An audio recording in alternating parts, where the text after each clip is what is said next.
IFM Foreign News.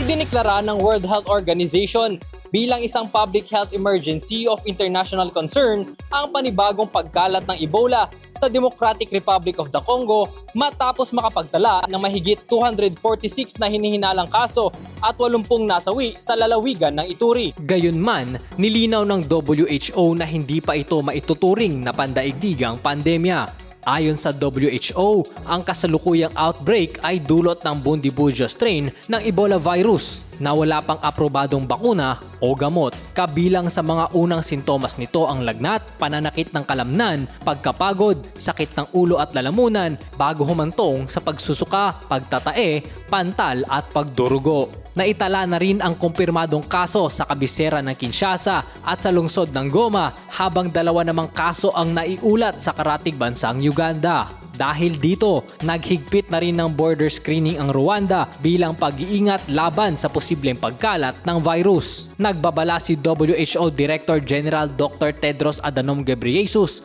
na nananatiling hindi tiyak ang tunay na lawak ng outbreak dahil sa mataas na galaw ng populasyon at kaguluhan sa ilang bahagi ng DR Congo. Unang natuklasan ang Ebola noong 1976 sa bansa at ito na ang ika-17 outbreak nito kung saan tinatayang nasa 15,000 katao na ang nasawi sa Africa sa nakalipas na 5 dekada. Para sa IFM Foreign News, ako si Manong Kit, Idol!